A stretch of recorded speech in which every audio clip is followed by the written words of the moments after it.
You so much for joining us for today's session, Meetings, Membership, and Margin, a practical approach to non-dues revenue for associations. My name is Amanda Law. I'm the event marketing manager here at Cadmium, and I'll be with you today as your MC. We're excited that you've carved out time today to be with us, as today's topic is definitely one that is top of mind for many associations. For most, meetings and events are one of the largest budget investments, but also one of the biggest untapped revenue opportunities. Sponsorships are often underpriced, valuable event content goes unused after the event ends, and opportunities to engage members year-round are missed. Today's session is not about reinventing your events program or overhauling your budget. Instead, it's about practical, actionable ways that you can get more value from the meetings and content you already have. We hope you'll leave today with ideas that you can start applying right away. Now it's my pleasure to introduce today's speakers. Joining us today is Brooke Passy, Senior Meeting Manager at Association Headquarters. Brooke brings extensive experience helping associations plan and deliver successful meetings and events with a unique blend of strategic meeting management, operational expertise, and creative problem solving. Joining Brooke today is Jesse Reyes, our Vice President of Marketing here at Cadmium. And Jesse has nearly 2 decades of experience leading strategic marketing initiatives for technology organizations serving associations, with deep expertise in audience engagement, revenue growth, and helping organizations maximize the value of their event and educational content. Brooke and Jesse, thank you both so much for being here. I'm going to go ahead and turn things over to you, Brooke, to get us started. Thank you both. Great, thank you so much. So let's get started. The first thing we wanted to do is just identify some of the key revenue gaps. We're going to talk about this throughout the entire presentation today. The top three things that we're going to address today are over-reliance on one flagship event. This is very common for associations. Sponsorships priced for logo placement instead of ROI, and repackaging event content into year-round revenue. So let's start with our first one. Over-reliance on one flagship event. As they like to say, don't put all your eggs in one basket. I know we're going to talk about revenue here, right? That's one of the major motivations. But the other thing to realize too is one single event shouldn't be the only time that your association touches your membership, not just for revenue, but also for education or information, as well as for engagement of the community. So, one of the things that was brought up was that this shouldn't be hard. It is hard when we think strategically. Sometimes we get real big and we think, okay, we shouldn't have one event. Maybe we should have 5. And it doesn't have to be that complicated. Maybe you still have one flagship event. Nobody on this webinar is telling you not to have your flagship event, trust me. But what can you be doing in addition to that one flagship event? To increase revenue, but also to engage with your community, and to provide education or information to your members. In a lot of cases, you are the professional source, so you should be, providing them with education and information anyway. You're probably doing so via email blasts or social media. And so the question is, how can you sort of grow that strategy, as well as capitalize on the opportunity for some revenue with those additional touch points? So what does diversifying look like for you? Again, this is going to be based on your association. I work for Association Headquarters, which is an AMC. So I've had the opportunity to touch trade associations as well as medical associations, a little bit of everything. And a lot of this is going to be very broad. So as we talk today, I want you to think about what will work for your group, right? The same thing that works for my nurses, which is who I work with 99.9% of the time, is not the same thing that's going to work for a group of lawyers or for the air duct cleaners that we manage at Association Headquarters. So knowing the demographic and your group and what they're looking for, I think that should definitely be taken into account, because that will help you understand, do we push on more education? Do we push on perhaps finding ways to have networking events, whether those are live or virtual? Knowing the needs of your group is going to be really important. And then the other piece too is, again, in the same vein, knowing the location of your membership, right? Are you a national membership? Are you a regional membership? Are you an international membership? As well as, are you a combination of those things? So for instance, my organization is a national, pretty much national based nursing organization, but we have regions of people, which we've now organized into chapters. And a lot of groups have this sort of setup. So is there a way for you to be doing smaller events throughout the year at the regional level? I have worked on groups where there are regional events, as well as groups where there are just regional networking touch points. I've seen, and we'll get into this a little bit more, so I don't want to spoil the ending here, but I've seen watch parties, right, for people who just get together in the same room and watch some version of education. I've seen happy hours at local bars or restaurants or even parks, like during the right time of year in the right location. These give you opportunities to do an easy version, hopefully, of having touch points throughout the year in addition to your flagship event. And then you can get into the nitty gritty of those sort of things versus trying to feel like you have to really create a new wheel. You can sort of say, what is our membership looking for? What is the makeup of our membership? And perhaps, an easy lift might be planning 3 regional happy hours and the opportunity not just to plan those, but to maybe get sponsorship for them. In those regions, what sponsors do you have where perhaps their headquarters is located there? And pick places where hopefully you have a really active membership and you can lean on some volunteer leaders to sort of host the happy hour or help you pick the location, things like that. So diversifying and not relying on your flagship event doesn't mean getting rid of your flagship event. It just means finding other ways to interact with your membership throughout the year. The one other thing I want to bring up too is, especially in association world, I feel like we're really good at doing everything the same each year, right? Like if your flagship event works really well, you sort of copy and paste it. Maybe you put it in a new location, maybe you don't, and you sort of just roll with it year over year. That is getting harder to do in, the changes that are happening in the world, as well as the workforce, especially in healthcare, which is what I mostly manage. So the other thing that you can think about strategically, and perhaps if you need, leadership support or whatever to make some of these regional events happen or new ideas happen, is they're also a really good place to try out new ideas. Often we don't want to take our flagship event and turn it upside down, but perhaps people have been like, hey, can you add, a work speed dating of sorts to your national event? And you've been hesitant. Well, now maybe you can try that at a regional level and see how it goes. And then if it works really well regionally, perhaps it's worth trying at your national event. So that's the other thing too, is you can use regional events or virtual events to really almost be like experimental events that then can maybe get later incorporated into your big annual event. I'm going to bring Jesse in and just ask you, Jesse, what else have you seen to help, diversify throughout the year? Definitely. Thank you, Brooke. So one of the things that we hear the most from our customers here at Cadmium is that they need scalable, repeatable revenue. Right. And if 70%, 40, maybe even 50% of your revenue is reliant on that flagship event, that's not a business plan, it's a bet. And we can see how, one thing goes wrong or there's a big, weather crisis or something, and then it sets off a domino effect that then we can't stop. So thinking about diversifying that is sort of putting, like, you have more eggs in different baskets, right? But prior to this, I really think it's important that we do a little bit of a gut check. I think if we ask everybody in the audience right now, what is your member profile? Everybody knows that off the top of their head, our members are X, Y, and Z, right? The same thing if you ask me, what's our customers are X, Y, and Z.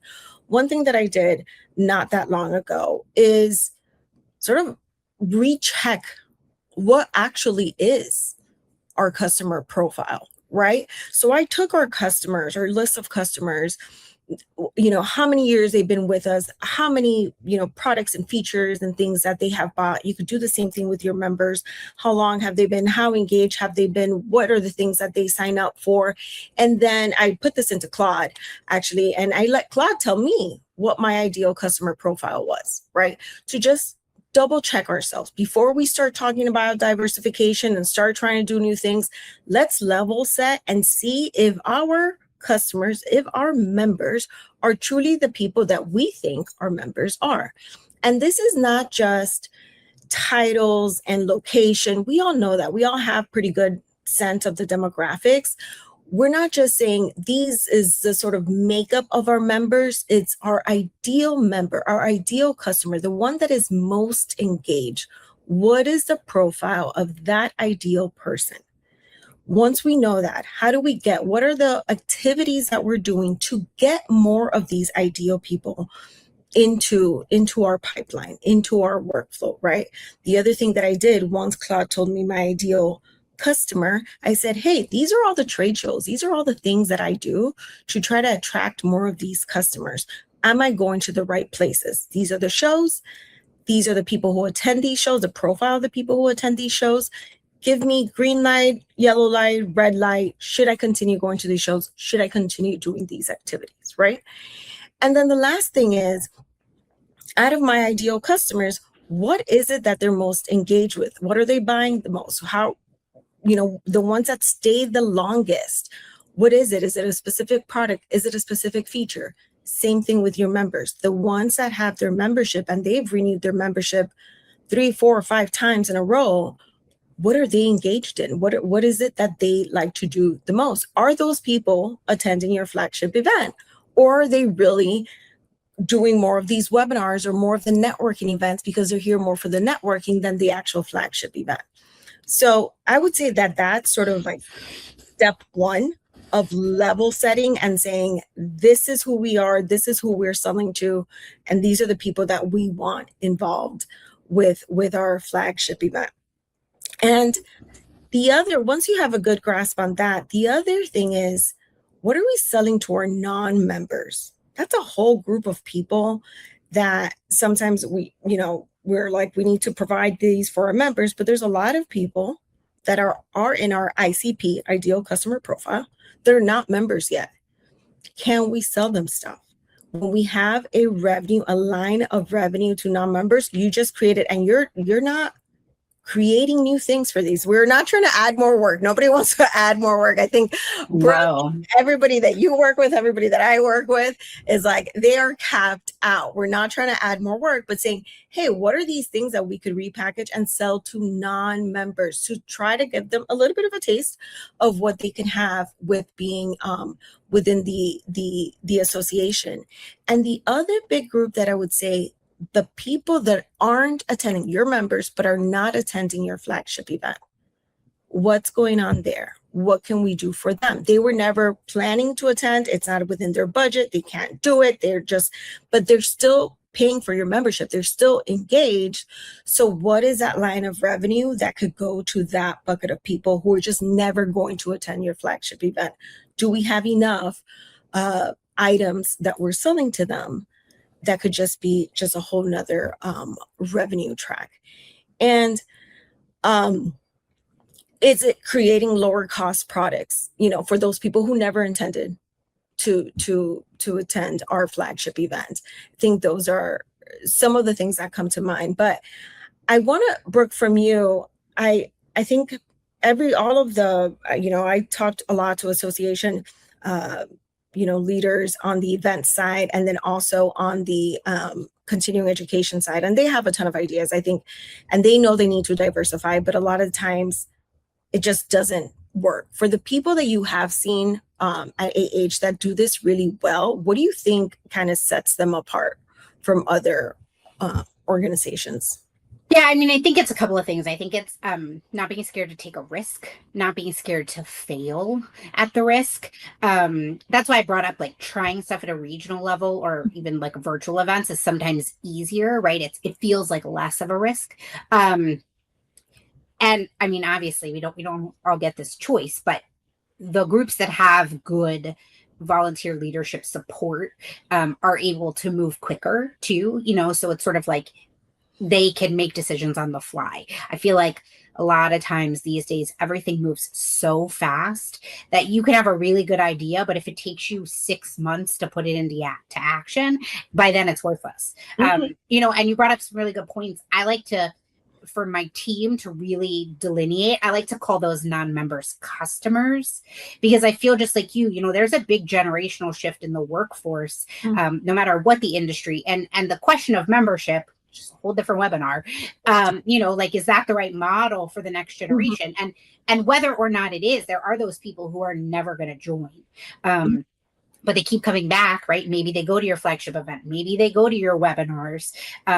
If they're showing up more than once, they have interest in what you're providing. And so I think you're right, Jesse. If you can consider them like customers, just so you're stuck, because I think we get really stuck in converting them, right? How do we take the non-members that are interacting with us and make them members? Guess what? Lots of times they don't want to be, right? They don't want to be members. So it's, why are they coming? And like you said, why are they coming, and where can you tweak what you already have to get them to keep coming back? Because if they don't want to be members, you're not going to make them members, but perhaps you can, like you said, be packaging education or doing networking and including them, right? I think the old school way too of thinking of like members only access to things, that makes sense to a certain extent. But then there's also like, well, what can you give the non-member access to? And maybe charge them a small fee. Or something like that. And you can create revenue, like you said, off of all the stuff you're already doing by just slightly tweaking things, finding what the customer wants, right? And the customer is probably an entirely different profile than your ideal member. You know what I mean? So I think it's an opportunity to sort of say, like you said, what do we have and how do we repackage it for these non-members who keep showing up because they want to interact with you? But yeah, I think being willing to move fast, move quick, and not be scared to take risks. I am lucky enough to work with some very supportive volunteer members. And even on our flagship event, one year we were like, hey, we're going to flip this day upside down. Everyone is used to a certain schedule and we want to give it a shot the other way around. And guess what? We did. And guess what? Nobody liked it. And so the next year we just went back. But I have a lot of exhibitors who have said to me, like, I give you guys a lot of kudos for giving it a shot, like just trying it. And, especially if you're open to feedback from all of your stakeholders, then I think it's also okay to say, like, oh, I tried it. It didn't work. It didn't work. Yeah. Or maybe you're going to try it and be like, oh my God, this is amazing. And that's the only way you're going to know, is to try stuff. 100%. I think on our end, where we see people, different organizations that really thrive at diversification are the organizations that don't look at it as just like a series of events, but that they're managing this sort of education portfolio, right? So they're managing the entire portfolio and they're creating all of their content. So it's very easily scalable, right? Because you want it fast, you want it repeatable, you want to be able to scale this. And when you're managing all this and you're using it seeing it as a portfolio, then your annual event is no longer sort of the finish line. It is the starting point for your content engine, right? So the annual conference generates webinars, questions generates blog articles, certification prep courses become micro learning courses, and then roundtables, like the Zoom roundtables. A lot of our customers do that, give you ideas, identify topics for future conferences. Some things that I've seen done is when you have some sort of a roundtable to get that transcript, and then again, you could put it into Claude and say, hey, here's a transcript from this roundtable. Give me ideas for session topics, webinar topics, blog topics, all of that. So that way you're doing more with that. And it all started off from this annual conference and then just gave you all this other sort of trickle down content for the rest of the year. And then you're making content that people really care about. But I'm going to take an audience question because we got a couple of them that came through. So the first one is, what happens when you identify your ICP locally at the chapter level when it differs from your headquarter level ICP? You want to take that one on, Brooke? You want me to? I would just say, I think we both can take it on because you probably have more to say, but I think I don't think there has to be one, and Jesse might disagree with me, but I do think you can have a couple of ICPs, right? You don't want to turn around and have 20 because then you've defeated the purpose. But I think it tells you maybe there's something you can do locally that wouldn't work nationally, and vice versa. If that local ICP has needs that are easy to tend to, perhaps that turns into, the chapter focused webinar or the chapter happy hour or whatever it might be. And it might not be something that you're going to do at a headquarter level. What do you think, Jesse? I think, you hit the nail on the head. You don't want to have 20 different ones, but it is perfectly, like, that opens you up even a little bit more.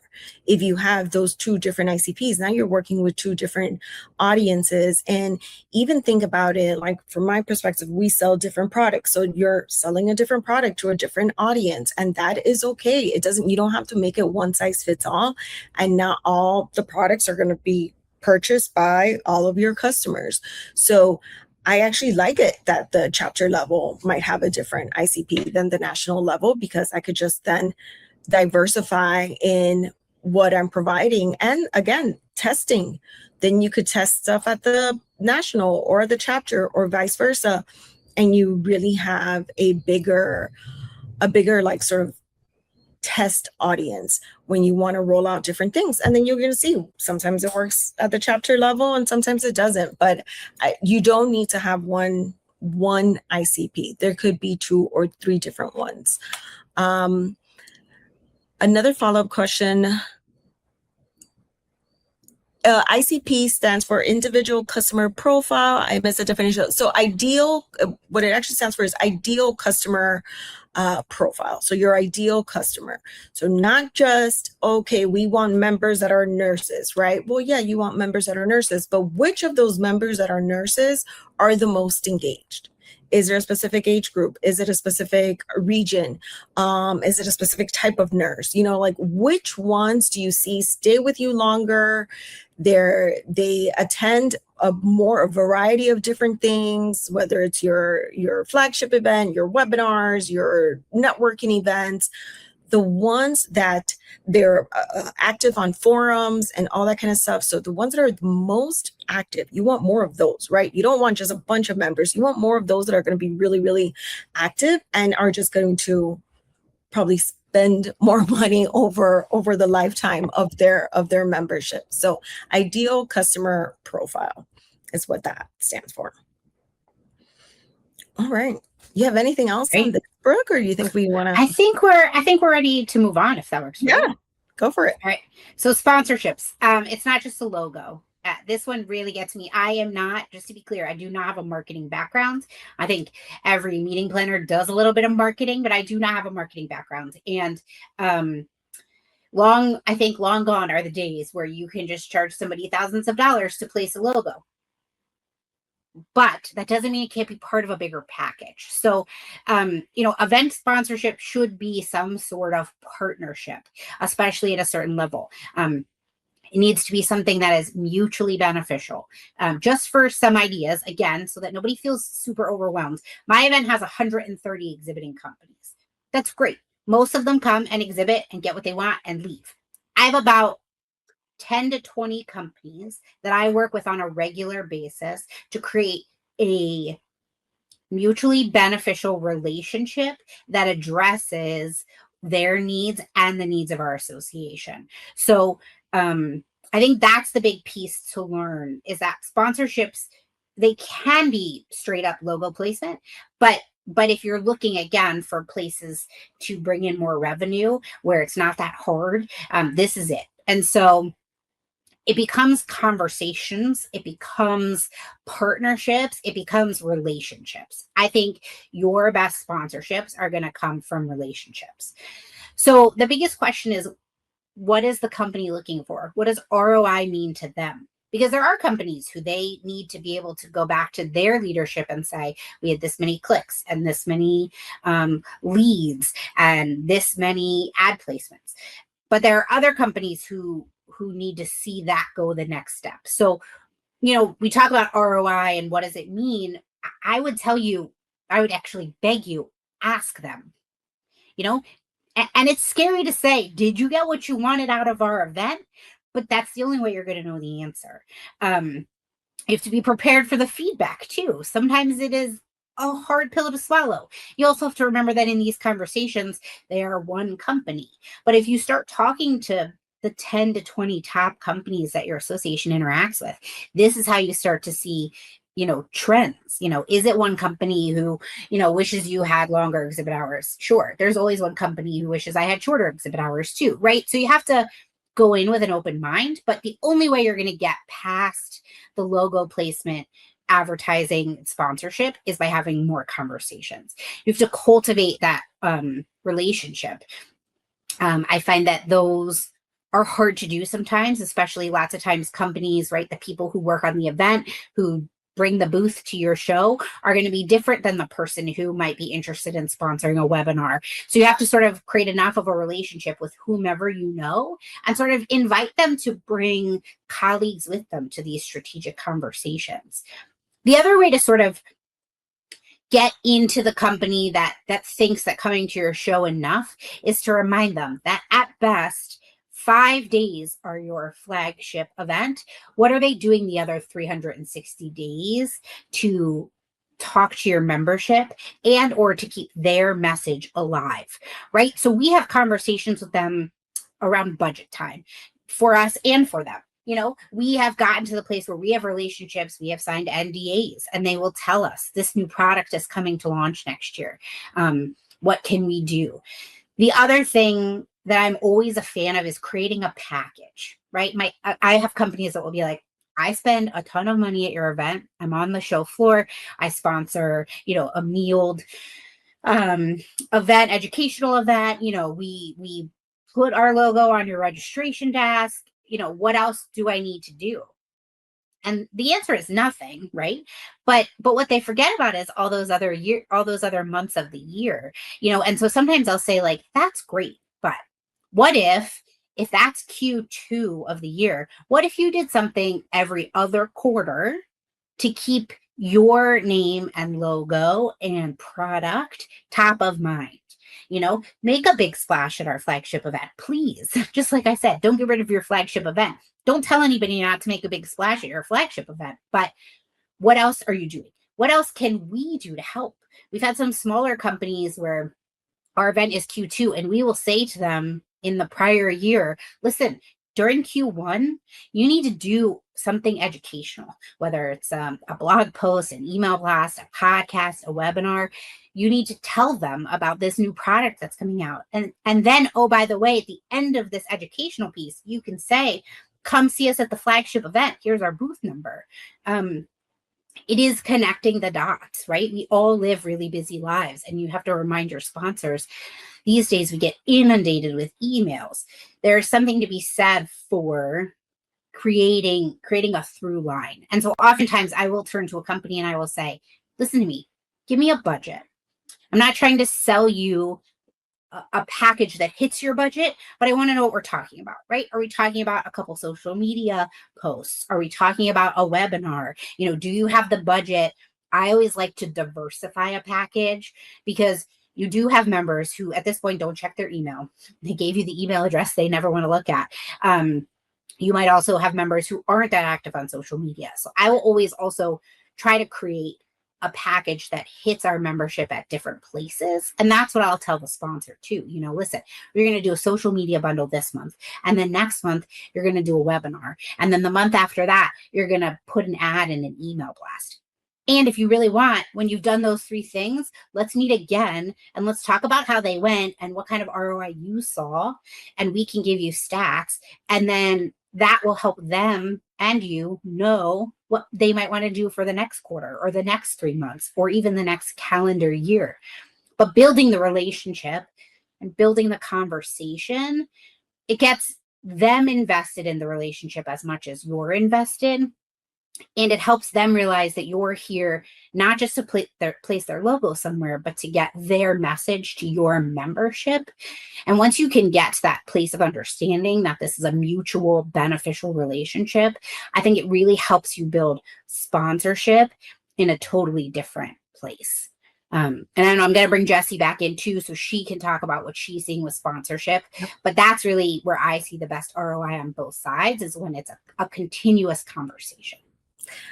Well, I have to say that I disagree with you saying that you're not in marketing, because that's a lie. That you're not a marketer. And all the events people I talk to, I'm not in marketing. I'm not in marketing. I'm not a salesperson. You all are so used to wearing so many different hats and you don't even realize all the different things that you do. And you're most definitely marketers, and you're most definitely, unfortunately, if you're dealing with sponsorships and partnerships and all that, you're most definitely in sales. That big ugly word. You're all in sales. So, but yes, and every event, everybody who like runs these events does such a beautiful, amazing job at it that it's truly remarkable. But what I want to say about sponsors is sponsors aren't purchasing exposure as much as they are purchasing confidence. They are accountable internally, right? They need evidence that they invested in the right opportunity.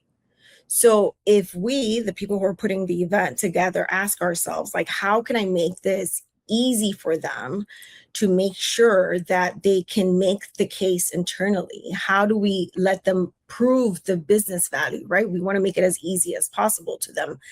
And if we put ourselves in that mentality, then it makes it a lot easier for us to set up our packages and our prospectus. So like, for example, a lot of people organize their prospectus by like the gold and the silver and the lanyard. But what sponsors are really looking for is influence across the entire attendee journey. So think of like what happens, Brooke was just saying, this is going to happen before the event. There's going to be this newsletter. There's going to be this resource guide. There's going to be this webinar. These are all your opportunities before the event. These are the things that are going to happen during the event. You're going to have your session. You're going to be on the mobile app. You're going to be have a networking event. And then these are all the things that are going to happen after the event as part of your sponsorship package. On-demand content, maybe there's a report, maybe from their session we could do some sort of white paper, or is there a follow-up webinar from their session? So, instead of just selling like impressions of just like, okay, yes, they, you scan this many badges, you're selling that continuity. And that makes it a lot easier. That's an easier sell, because it's just like, okay, it's not just all my money in this one day, and something happens that one day and stuff doesn't go right, then that's it. It was a bust. No, there is this long-term engagement. So like, we have to think about it. If we removed every single logo placement today, would there still be value for your sponsors if their logo wasn't plastered everywhere? Well, yeah, because they're going to have these webinars, and they're going to have these networking events, and they're going to have these white papers and all these other things. So not just about like, oh, here's your logo and all these different things. It's all the other things that make up this package. I also want you guys to think of this is something we do with our partners internally. Obviously, I want them, Spark is coming up in October. We have a 4-part Spark. I want them to sponsor, but then I'm like, hey, I'm going to be at this event and we want to have a dinner. Do you want to come and do this dinner with me and pay for this dinner? And they're more than willing to do it, right? Or like, we're going to have a networking event for all of our members. How do you guys feel about paying for the food and the F&B for that event? And then you could come and, say a few words and, have some of your stuff at the event. So just different touch points. You have an audience that they want. You have an audience that is of value to them. So engaging them, asking the questions, creating all these other different ways that they could engage with you and with that audience is to their benefit. Yeah, and we'll often say to exhibitors too, or sponsors, we'll be like, have you done something at another event that you loved or that you thought went really well? Because we have to create a menu, right? Like, we have to start somewhere, right? And we have our, I don't want to call them flagship, but we do. We have our like flagship opportunities at each event. But We're always looking for new ideas. We'll come up with new ideas. We'll give things a try. Maybe they'll sell, maybe they won't. But I always say to a company, have you done or seen something somewhere else that you'd like to try? And I think they're sometimes shocked when I say that, because it's like I'm letting them pick. And I'm always like, listen, here's a menu, here's some great ideas. But like, again, it just reminds them that like, it's a partnership, it's a conversation.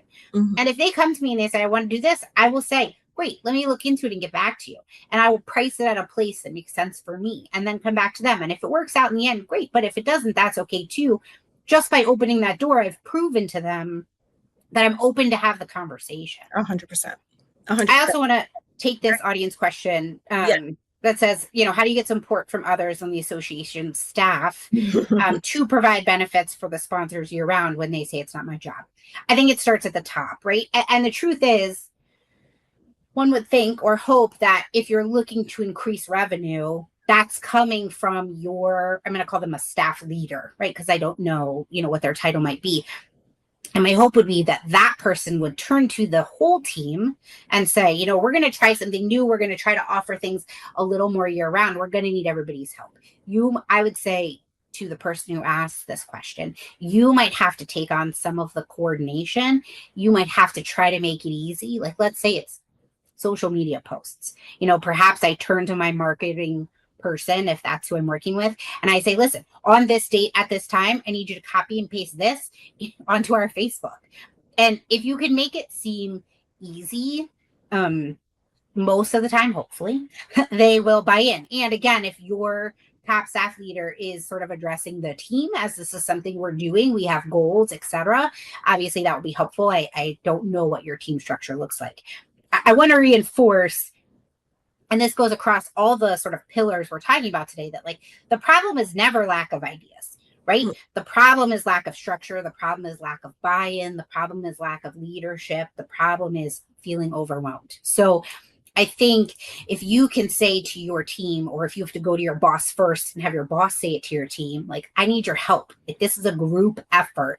And if you can say it's as easy as copy and paste this into our Facebook, it has to be easy. It has to be palatable. It has to feel like a light lift.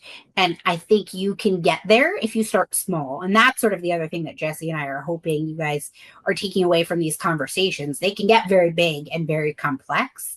But I think, and I hope, we're also giving you examples of how they can be very easy. And I think we'll get into that even more with the next part of the webinar. Before we jump onto that one, I think, when you have those, that's not my job, that's not what I do, generating additional revenue for the association is everybody's job, because that's what keeps everybody employed.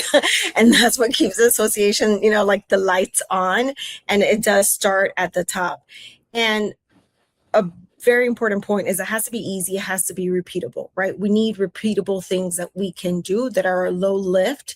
And you as a event, planner, as the one coordinating all this, might not know what that looks like for that person, for that marketing person doing that social media post.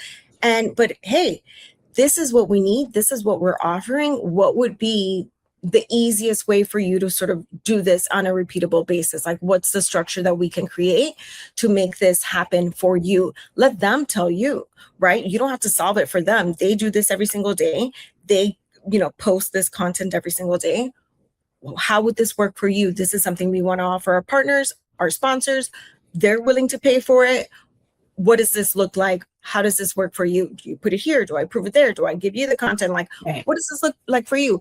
Is it give me the content for the next 6 months and then they schedule it out in one, whole suite, whatever it is, but you put it on them. Is like, how do we make this easily repeatable and scalable for you? Because then today might be one, but then we're all really good at our jobs. And next year it might be 15, 20 sponsors that want this. How do we make this easy and scalable? I love Gloria Cantor said, we've moved from sponsorships to partnerships for all of our events. And I think that's it. These terms get used interchangeably, but at the end, it is that partnership. It is that, what Brooke, where you were saying, hey, what have you seen at another event that you really like, that worked really good for you? Let me see if I can make that happen. That that's a partnership level conversation, and that just changes the whole relationship between you and them. They see you, they understand you and what you need, and vice versa. And then now everybody's way more willing to have all the different conversations that need to be had and invite the different voices. As you said, Brooke, sometimes it's not the person who's setting up the booth on site is not the person who's going to do the year-round partnership. Never. Yeah, never. It really never is. It's like once you start having these conversations, people are so much more willing to be like, wait, actually, let me tap in such and such. And then that just changes everything for you. Yeah, for sure. And I think that's a great point. Like, ask the person who's helping you what works for them. We've done something as simple as like, a Google form. Jessie buys an email blast, and now I send her a link to a Google form where she gets options to tell us like what's her preferred date, right? And her contact information, or maybe not her contact information, maybe the information of the person who's actually going to do the email blast. And we can put specs in there. They can upload images, things like that. That's what works for my team. Something I honestly probably wouldn't have thought of. And they were like, listen, instead of going back and forth 10 times with this person over email, can I make a Google form? And I was like, sure. And so it's like, thank you for purchasing an email blast. Here's this link. Please complete it. And then that gives my marketing team everything they need for the most part. Yeah. Or so I think you're 100% right. Event Scribe, we could use the tasks. That's another way that we use tasks for our exhibitors, the same way that we use them for our speakers. And we just say like, here, send me your email content, your social media content, your this, your that, boom, and you could just knock it all out in tasks. Again, creating things that are, today we have 5 people that are doing this. If we had 50, could we do it the same way? If the answer is no, let's think of another way of doing it. Yeah. And just not overwhelm everybody. Again, I want to be clear. I said I have 130 exhibitors at my flagship event. Yeah. I do not have these conversations with 130 people. I think you all can tell who are the ones worth investing in. And maybe this year, pick 2 companies, pick 3, right? Mm-hmm. Start there, go from there. If you want in your next exhibitor email blast, send out, do you want to talk more or something to let them then come to you and say, oh, I want to talk more about this. So don't think you suddenly have to have conversations like this with every single sponsor or exhibitor that touches your meeting. Awesome. All right. Let's move on to our last sort of bucket here. We've sort of started to cover this a little bit throughout this whole talk so far, but I'm just going to, again, try to give some what I like to call low-hanging fruit examples. Nobody wants you to recreate the wheel. So how do you repackage your event content into year-round revenue? And this goes back to what Jessie and I were talking about, how do you repackage what you already have to non-members? How do you repackage what you already have perhaps to different generations? So, that sort of hits on the specialty focused education. I thought of it because I work with nurses, and we'll often do packages for nurses who work with pediatrics or nurses who work in hospitals. But the specialty piece is really interchangeable. It can be regional, right? It can be, perhaps there's been hurricanes in certain states and you happen to have a session on, dealing with that. Then perhaps you market just to those people that sort of education. So there's a way to take what you already have and figure out how to market it to the specialty groups within your membership. And again, that'll look very different based on your membership. So be open, right? Like the other thing of hopefully all of this, we keep saying easy, digestible, make it work for you. Pick 1 or 2 things. Don't try to do them all. We started doing a best of package, right? So our flagship event is 3 full days of education. I don't even know off the top of my head, 40 sessions, something like that. And there are people who will never come to our event, as we talked about. There are maybe non-members who don't know that much about us, but they're getting ready to recertify. We actually are lucky enough to have an education committee in addition to our sort of conference planning committee, and they will take evaluation results. We use, Jessie brought up using Claude to find your ideal member. We use it a lot with evaluations. I use Gemini. to get a lot of that raw data sort of summarized, right? And especially I think as an event planner, sometimes it's hard to not see the one terrible comment about something.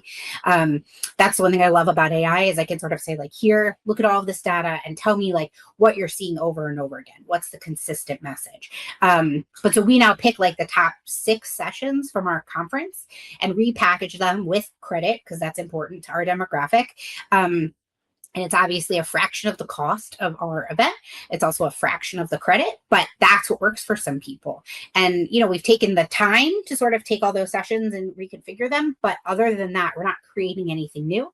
And we call it the best of package. And it's been pretty successful. I think we've done it 2 years now.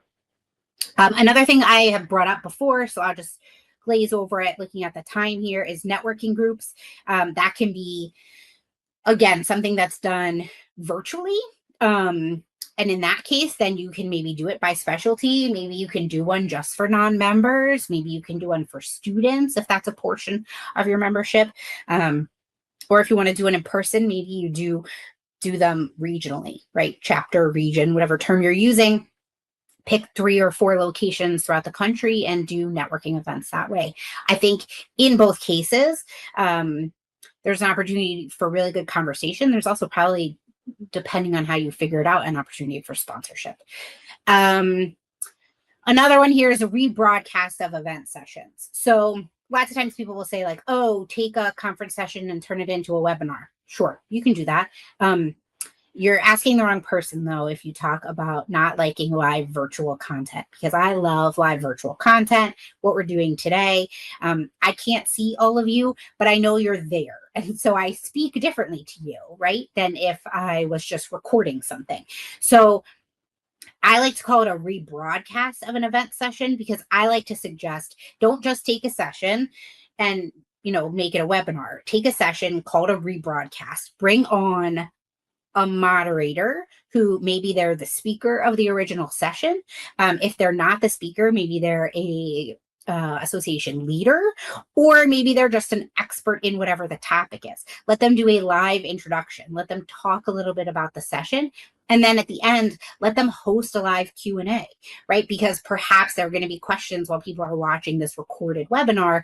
How great would it be for them to be able to interact and get some Q&A from a session, even though it was previously recorded? So light lift from the education perspective, little bit of lift in asking somebody to sort of host the rebroadcast, but I think it adds a lot of value. I also bring up a book. I called it a book club, which again, based on your demographic, maybe it's a straight up book club. We also have a very well-respected journal. And it's a very big part of our membership. And so one of the things we've toyed around with is doing a quote unquote book club, but with a journal article, right? So perhaps, and it can be as simple as a Zoom room. Perhaps you say this month, we're going to all read this article. And at 7:00 on Wednesday, anybody who wants to come talk about it can. And again, that can be as simple as opening a Zoom room. If you're lucky enough to have the author as part of it, that would be amazing because then they could ask questions about the article. Or if you have a journal editor or a leader who's competent in the material. But again, we're not creating anything. We're taking what we already have and we're sort of focusing in on little pieces and putting it out there. It's a way to sort of get that continued interaction and in a low risk situation, right? So perhaps you do the book club, the journal club, and you find nobody shows up. Or perhaps you do it and you find there were too many people that your Zoom room crashed. And then the next month you can do 2 of them, or you can do them regionally. So again, just trying to help you see that there are ways to take your flagship event and repackage it, as well as take sort of the impact of your flagship event at both the membership and the sponsorship and the engagement levels and keep those going, right? If there's a really popular session at conference, rebroadcast it. Maybe that even turns into a specialty group, additional conversation, additional chit chat. Take a minute to sort of see what you have and where you can, again, low hanging fruit, low lift, low risk, perhaps, and just try some things, throw some things against a wall and see if they stick. I think too, with the generational shift, a lot of us, and maybe I'm just speaking for myself, but a lot of us are planning for the last 10, 15 years of our membership, and that is shifting. And so I think it's a good opportunity to remind you that you have all of these tools. Like Jesse said, we are marketers, we are salesmen. Some of you might not be your event planner, and yet you're still event planning with your event planner. We wear so many hats in association management that we sort of forget all the tools we have. And so I think if you take all of those tools, you can find ways to sprinkle them around, try out new things, and then continue to engage your community on every level all year round and not just during your event. I'm going to bring Jessie back in. And while she comes back in, I'm going to answer this audience question. How do you value monetarily networking, logo placement, and things that are no cost or low cost for the organization versus hard costs? I'm going to give you my, I'm not a marketer or salesperson answer, and then I'm going to let Jessie answer. I do two things. One, I try to environmentally scan. So I will go to my competitors and see if I can weasel into their sponsorship lists, because most of my sponsors are also sponsoring my competitors' events. So if I can gauge that, it helps me know sort of where to start. Also, the things that cost me nothing are the best things to sell because they cost me nothing. So that's how I'll sort of try to come up with stuff. I also am lucky enough to have people around me or on my team where I can sort of say, what do you guys charge for that? And it at least gives me a range. This is also why sometimes I'll ask people what their budget is, and I'll use that to guide me too. But I'm curious, Jessie, if there's some other industry standard ways. That is exactly, try to see where the industry is. For the same thing with year-round partnerships, do a little digging and try and see where people ask Claude, hey, do the digging for me, and ask it to see where different industries, and not even your own industry, even different industry, what are year-round partnership priced at, and then you come to a consensus internally of what you guys are comfortable and doing this. I always say start a little bit higher, because you could go low, you could give a discount, but it's sometimes once you get them in at a certain price, it's hard to go up on price. So go a little bit higher than what you think. But I love to sell things that have no cost to us too. They're my favorite too. They're my favorite, because then it's then it makes you look really good, because they're like, oh, okay, we got this much revenue. What was our cost? What was, how much are we out? We were like $0.99. So it's very nice. But I think we're kind of coming up to time. Brooke, you've been amazing. I think one of the things in just repackaging, this is where a lot of our Cadmium customers really, really shine. We see it all the time where people are taking EventScribe content and then they're putting it into Elevator, they're putting it into Ethos, repackaging, cutting it up, slicing it, adding in, you'll have a video and then you'll add in a case study or a worksheet or something else along with it to give the member a completely different, or give the customer a completely different experience. And a lot of our customers are really good at doing that. And I love to see it when they're using all the things. But I think the biggest takeaway today is we're not reinventing the wheel. Pick one, maybe 3 things that you can implement in sponsorships, in a different event, something little, low lift. I love that book club idea. You already have this content. Now we're going to create a book club around it. Love it. And it's a completely different format for people to engage in. So pick 1 or 2 things that you can implement in the next 90 days. Let's not give ourselves a year, 2 years, 3 years. In the next 90 days, what can we add? What can we commit to, focus, and see how we can make this as low lift and as scalable as possible? And I think that's a great first start. But thank you, Brooke, for your time today. Thank you, everyone. Thank you for all the great questions. Amanda, I don't know if you want to come back in, close us out. Hi, sure. Thank you both so much. This is great. And thank you to the audience for having so many comments and questions in the chat. It's been really fun to sort of hear your input and your agreement.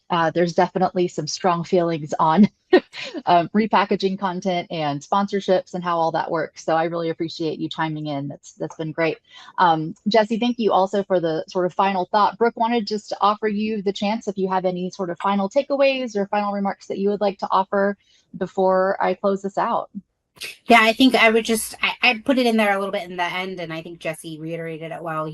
Don't be scared to take risks. Find something that's easy and digestible. And yeah, try something every quarter. Maybe that's, try something in the next 90 days. I agree. But then maybe if you're starting to plan for next year, say like, hey, in Q1, we're going to do a book club. In Q2, we're going to, try this. And, obviously maybe skip the quarter where your conference is, but, give yourself like 3 little things and then see how all of them go. That's my favorite thing to do, is really to diversify when I'm trying to try stuff out, because it keeps me from getting too deep in the weeds. I know there was something about picking something that's digestible and repeatable. And so I don't want to make it seem like I'm saying do one-off events, but I'm saying pick 3 things and try all of them once and then see the reactions you get to them, and then decide, maybe it's only 1 or 2 that you're going to do over and over again and make it repeatable. So that would be it. I think, this is a conversation I think we could have 20 more times and bring in 20 different speakers and have a bunch of different ideas. So I'd also be say like, don't be scared to network with each other. On these webinars, in these chat rooms, follow each other on LinkedIn. I have made some really good friendships and had really good conversations with meeting planners at associations that I never even touch or work on, just to be able to say, what are you doing? Here's what I'm doing. Are you seeing this trend too? Are you seeing it? Sometimes it makes you feel less alone, like you're not crazy. And I think, that's really helpful in this day and age too. Wonderful. Brooke, thank you so much. I love the idea of sort of taking this into smaller bites. Sometimes it can be a little overwhelming to think of, gosh, we're going to try 3 or 4 new things. But when you think about it one at a time and you're taking that next step, it's also, I think, easier to digest for any key stakeholders you have or leadership that are a little bit more, risk averse. So I love the idea of just trying one thing at a time, seeing how it goes. Thank you again. Thank you both for being here, for all of your insights. I hope that everyone in the audience is walking away feeling like they've got some really great ideas in their back pocket to take back and try over the next few months. Let us know.